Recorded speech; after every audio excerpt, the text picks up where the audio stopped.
இந்த பத்ரகாளியம்மன் கோயிலுக்கு கண்ணீரோட போக கூடாதா?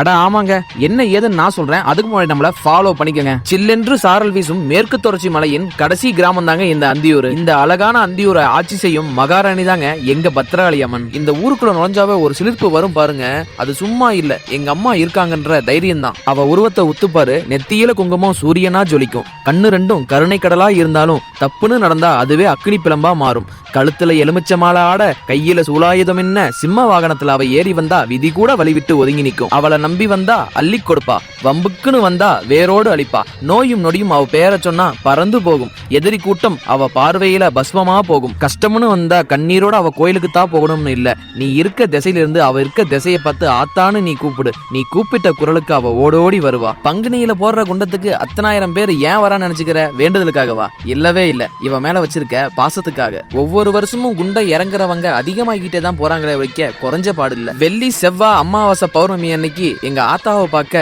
ரொம்பவே கஷ்டம்தான். ஏன்னா அத்தனை பேர் முண்டி அடிச்சுக்கிட்டு ஆத்தாவை பார்க்க காத்துக்கிட்டு கிடப்பாங்க. புது வாழ்க்கையை ஆரம்பிச்சாலும், புது வண்டி வாங்கினாலும், புதுசா ஒரு தொழிலை தொடங்கினாலும் எங்க ஆத்தா கிட்ட வந்து உத்தரவு கேட்காம நாங்க யாரும் எதுவும் பண்ணதே கிடையாது. இத்தனை வருஷமா அவ சொன்ன வார்த்தைக்கு நாங்க கட்டுப்பட்டு இருக்கோம். அவ சொன்னதை மீறி நாங்க நடந்ததே கிடையாது. எங்க அந்தியூர் பத்திரகாளி அம்மாவே என்னைக்கும் எங்களை காத்தருள்வாய் நீயே. நல்ல ஞாபகம் இருக்கட்டும், இது ஏன் சமஸ்தானம்.